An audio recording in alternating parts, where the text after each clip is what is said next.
You wake up every morning right on schedule. Stick to your productivity routine like clockwork. Tick off every item on your to-do list. Hit your professional goals and manage your calendar with military precision. On the outside, you're the picture-perfect image of modern success, the person everyone admires for their unwavering discipline and focus.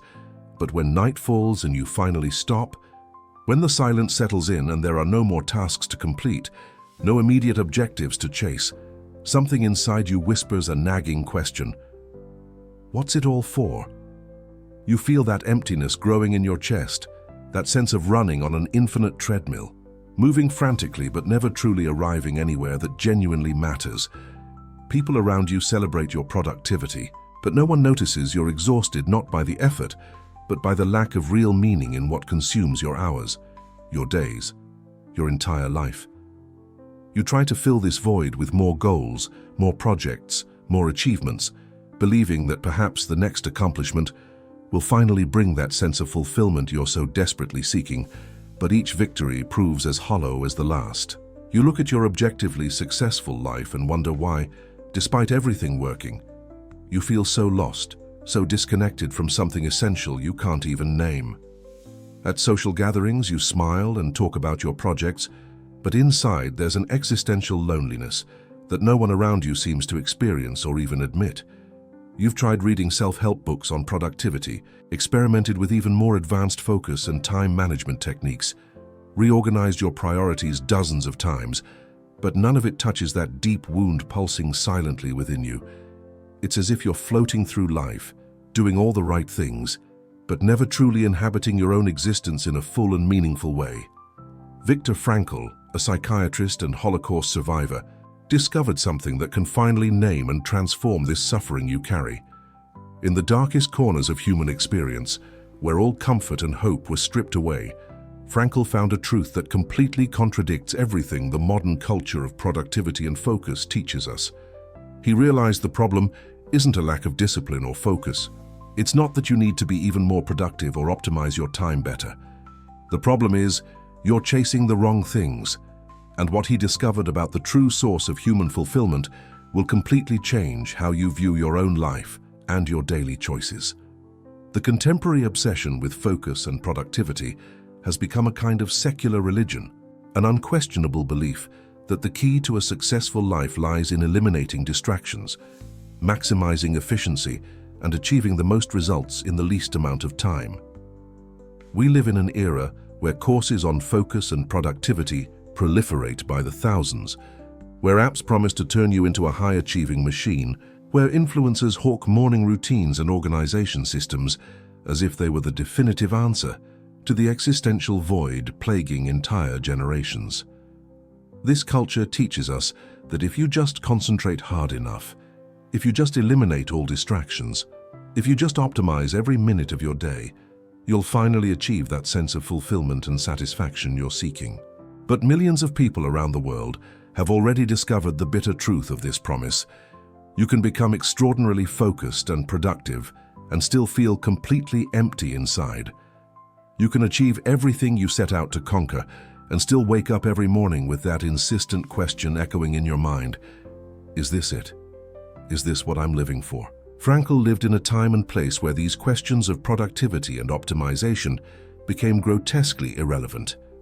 In the Nazi concentration camps, where he spent 3 years, there was no room for focus techniques or to-do lists. The only question that mattered was radically more fundamental: how to keep living when there's apparently no reason left to live.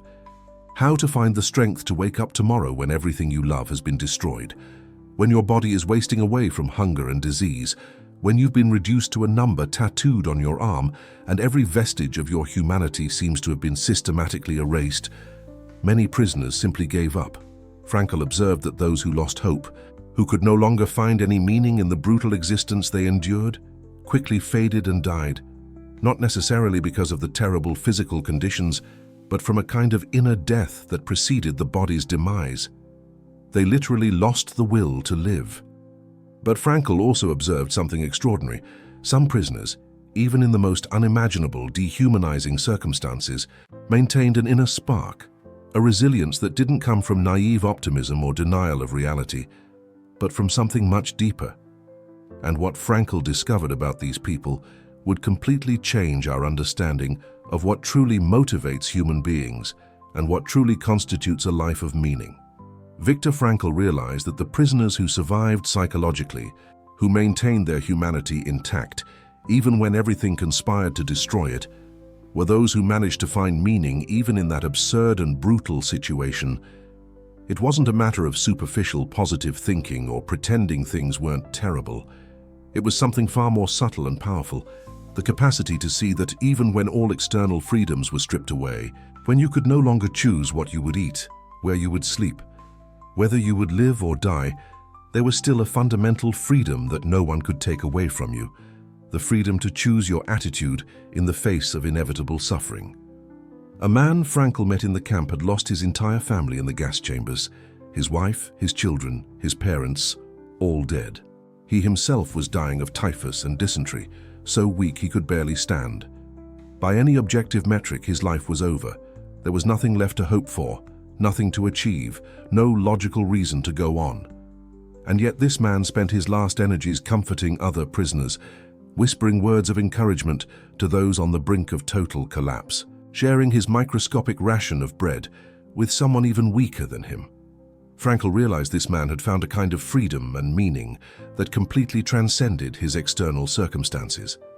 He had chosen, consciously, to use his suffering as an opportunity to express his deepest humanity, to be a presence of compassion and dignity in the midst of hell. This choice didn't change anything about his objective circumstances. It wouldn't save him from imminent death. It wouldn't bring his family back. But it completely transformed the meaning of his existence. He was no longer just a helpless victim of brutal forces beyond his control. He was a human being exercising the most fundamental freedom, the freedom to give meaning to his own life through the attitudes he chose to adopt. This discovery would become the foundation of all of Frankl's work. Human beings are not primarily motivated by the pursuit of pleasure, as Freud argued, nor by the pursuit of power, as Adler maintained, but by the search for meaning. And when we find genuine meaning, we can endure almost any suffering.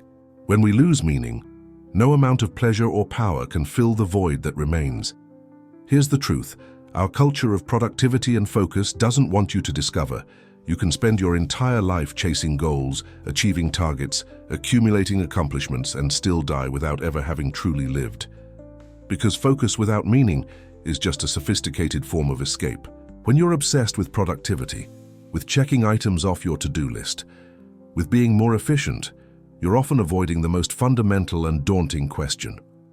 What are you actually doing with your unique, unrepeatable existence? What are you using your limited days on this earth for? Frankl called this lack of meaning existential emptiness, and he identified it as the collective neurosis of our time. It's not clinical depression, it's not pathological anxiety, it's something more fundamental. It's the feeling that your life, despite all your accomplishments and activities, lacks real meaning. And the symptoms of this neurosis are exactly what you experience: a deep boredom even when you're busy, a sense that everything is futile, desperate attempts to fill the void with compulsive work, incessant entertainment, external achievements that never truly satisfy. The brutal irony is that the more you try to fill this void with more productivity, more focus, more achievements, the emptier you feel.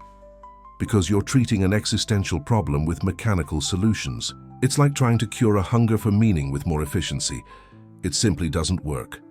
The focused, productive person you've become might just be very efficiently running away from the central question of your existence. And now I want to pause and really talk to you. I know many of you watching this video carry this weight in silence, waking up every day to fulfill your responsibilities and achieve your goals, but feeling deep down that something essential is missing, something no productivity technique can touch. So tell me here in the comments, have you ever felt like you're being extremely productive and focused, but completely lost about why you're doing it all? That you're doing all the right things but without any real meaning?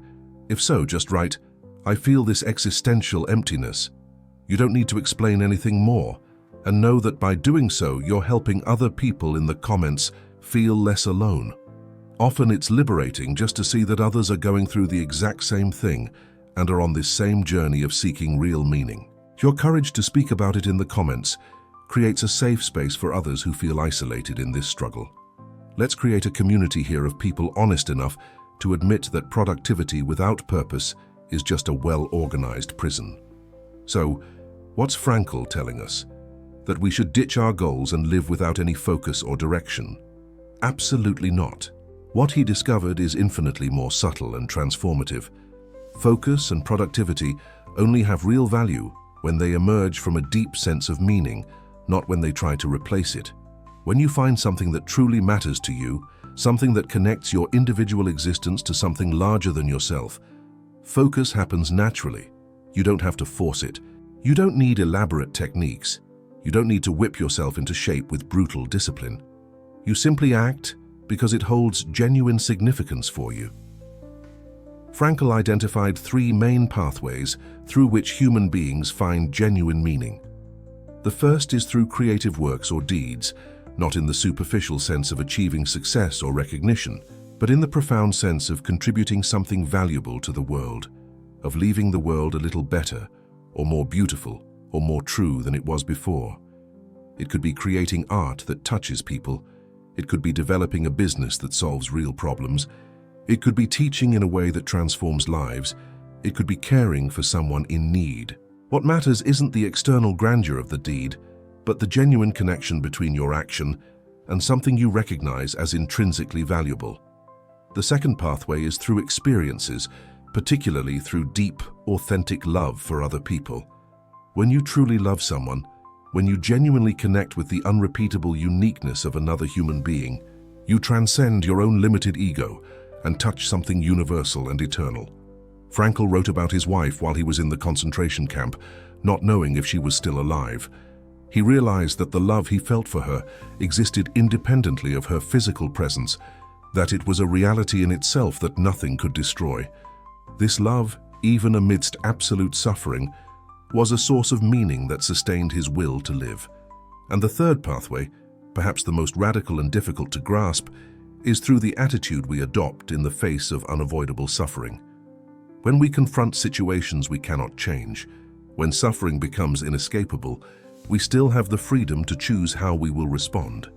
We can become bitter and defeated, or we can use that suffering as an opportunity to grow, to demonstrate courage, to express our deepest human dignity. Frankl isn't romanticizing suffering. He's not saying suffering is good or desirable. He's saying something much more precise. When suffering is unavoidable, transforming it into personal achievement through the attitude we adopt can be the highest form of finding meaning. Now compare that to what modern productivity culture sells us. It promises that if you just get more organized, if you just eliminate distractions, if you just work harder on the right goals, you'll achieve happiness and fulfillment. But that promise holds a fundamental lie. It assumes that life's meaning comes from external achievements, from measurable outcomes, from goals met. Frankl discovered the exact opposite. Meaning doesn't come from the outside in, it comes from the inside out. You don't find meaning by achieving success. You achieve true success when you act from meaning. The difference is subtle, but absolutely crucial. The productivity-focused person asks, how can I achieve more? The meaning-focused person asks, what is life asking of me? How can I respond to the unique demands of my specific situation? What contribution can only I make to the world, given the unique combination of talents, experiences, and circumstances that make up my life? Frankl developed a therapeutic technique called derelaxation that perfectly illustrates this difference. He noticed that many patients became obsessed with themselves, constantly monitoring their internal states, asking if they were happy, if they were fulfilled, if they were making progress. This constant self-observation paradoxically prevented them from experiencing the fulfillment they sought. So Frankl would help them redirect their attention outward, away from themselves, toward the meaningful tasks at hand, toward the people they could help, toward the contributions they could make. And when they stopped chasing happiness and fulfillment directly, and instead began dedicating themselves to something that mattered beyond themselves, happiness and fulfillment emerged naturally as side effects of a meaningful life. This directly contradicts conventional wisdom about focus and goals. We're taught to set clear goals for ourselves and pursue them with relentless determination. But Frankl is saying that this self-centered approach is precisely what keeps us stuck in existential emptiness. True meaning comes not from chasing what we want for ourselves, but from discovering what life, reality, the present moment is asking of us, and then responding with all we have. A patient arrived at Frankl's practice in New York City in complete despair. She was a doctor, professionally successful, financially secure, and respected by her colleagues. By any objective measure, her life was a triumph. But she was paralyzed by a profound depression that no conventional treatment could touch. She'd tried antidepressants, traditional therapy, lifestyle changes. Nothing worked. During their conversation, Frankl discovered she had lost her only child years ago in an accident. Ever since, she simply couldn't find any reason to go on living. Her career, which once held meaning, now felt utterly hollow. She performed her professional duties mechanically, but inside she was dead. Frankl didn't try to convince her that life was good or that she should be grateful for what she had. Instead, he asked a question that changed everything. Do you think your son would have been proud seeing how you're using your pain to help other children who are sick? The patient fell silent. Then she began to cry. For the first time since her son's death, she began to glimpse a possibility of meaning. She realized she could choose to use her suffering, which was real and inescapable, as motivation to be an even more compassionate and dedicated doctor, especially with children. She could honor her son's memory not by burying herself in unproductive grief, but by channeling that love, which no longer had anywhere to go, into extraordinary care for the patient she treated. This didn't erase her pain. She still missed her son every day, but it transformed that pain from an overwhelming, purposeless burden into something that had meaning. She wasn't just surviving. She was using her personal tragedy as a source of deeper compassion. Her suffering had become part of her life's meaning, not an obstacle to it. Months later, she returned to Frankl's office completely transformed. Not happy in a superficial sense, but deeply engaged with life again, with a sense of purpose that transcended her personal circumstances. This story reveals something the modern culture of productivity and self-help rarely acknowledges. Some of the most meaningful and transformative experiences in human life emerge precisely from our suffering, not in spite of it. Not because suffering is good in itself, but because when we respond to inevitable suffering with courage and meaning, when we refuse to let it destroy or diminish us, when we transform it into an opportunity for growth or compassion or depth, we achieve a dimension of human fulfillment that is simply inaccessible through the easy path of avoiding all difficulty. If these ideas are resonating with something deep within you, if you feel you've finally found someone who understands that life isn't about optimizing productivity, but about discovering real meaning, subscribe to this channel. Here, we explore Frankl's thought and that of other humanist philosophers weekly, offering genuine answers to the existential emptiness so many of us carry in silence. You don't have to walk alone on this journey of self-discovery and transformation. Hit that subscribe button and become part of this community of people brave enough to question, seek, and grow beyond the superficial answers our culture offers. What Frankl offers us isn't a self-help system, not a productivity technique disguised as philosophy. It's something infinitely more radical, a complete inversion of how we think about our lives. Instead of asking what you want from life, Frankl challenges us to ask what life wants from you. Instead of trying to maximize pleasure and minimize suffering, he invites us to seek meaning regardless of pleasure or suffering. Instead of obsessively focusing on achieving your personal goals, he suggests you discover the goals that reality is placing before you. This sounds abstract until you realize the practical, radical implications. It means the exhausted mother caring for a child with special needs isn't in a pitiable situation she needs to overcome to find fulfillment. She is already in a situation laden with profound opportunities for meaning if she chooses to see her care as an expression of unconditional love and dedication. It means the successful executive who feels empty despite all their achievements doesn't need more achievements, more status, more money. They need to radically question if they are dedicating their life to something that truly matters beyond their own ego. It means you sitting there now watching this video, carrying that persistent feeling that something is missing despite all your productivity and focus. Don't need more optimization techniques. You need to stop and ask the most daunting and liberating question: what am I truly living for? Not for what my parents want me to live for, not for what society says I should live for, not for what my ego desires, but for what is my unique, unrepeatable existence being called. Frankl insisted that each person has a unique meaning to discover. There is no universal formula. The meaning of your life is not the same as the meaning of my life, and the meaning of your life today may not be the same as it will be tomorrow. Because meaning isn't something you find once and you're done. It's something you continuously discover by responding to the concrete demands of each specific situation you face. There's a story Viktor Frankl used to tell about two men in the concentration camps who were seriously contemplating suicide. Both were using the same logic. There was nothing left to hope for in life.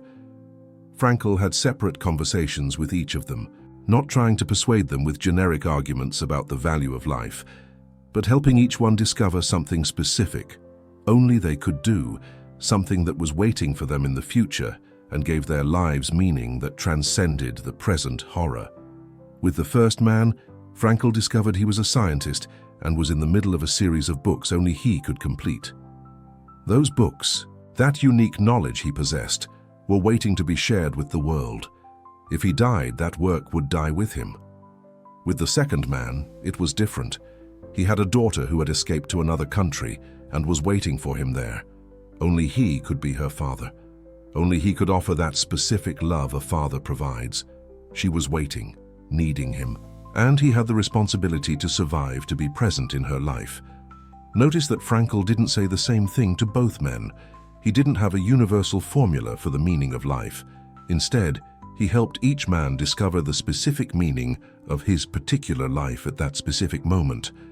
And that meaning was something only that individual could fulfill, a unique responsibility that life was placing on his shoulders. Both men survived, not because Frankl convinced them life was good or that everything would be okay, but because each discovered something worth enduring the present suffering for, something that gave meaning to the continuation of their existence. This approach places a tremendous, liberating responsibility on your shoulders. You can no longer blame your circumstances for the emptiness you feel. You can no longer wait for the external world to change for your life to have meaning, because the meaning of your life is something you discover and fulfill through the choices you make, the attitudes you adopt, the way you respond to the situations you face. Your circumstances may be terrible. You may be facing unjust and brutal suffering. You may have been treated horrifically by life, and yet within that suffering, there exists the possibility to choose an attitude that preserves your human dignity, that expresses your deepest values, that can transform even the most terrible experience into an opportunity to demonstrate what truly matters to you. This isn't cheap optimism, it's radical realism. Frankl isn't denying suffering or pretending everything happens for a good reason. He's saying that even when suffering has no reason at all, even when it's completely unjust and absurd, you still have the freedom to give it meaning through your response. The productivity-focused person runs from suffering, tries to avoid it, sees it as an obstacle to success. The meaning-focused person recognizes that much of suffering is inevitable, and that trying to escape it is to waste one of the most profound opportunities for growth and transcendence that life offers. This isn't about masochistically seeking suffering.